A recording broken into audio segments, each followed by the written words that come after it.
Bocah inilah kondisi gedung dari Perguruan Tinggi Harapan yang ada di Jalan Soekarno-Hatta, di mana gedung yang berukuran cukup luas kondisinya sepi samu tidak terurus.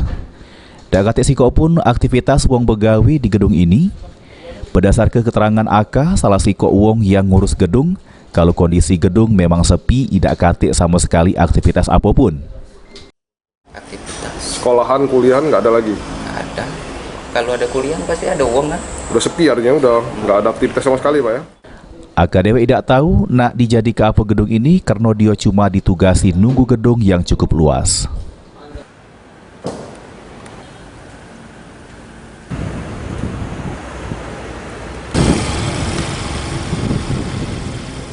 Firman Hidayat, PAL TV.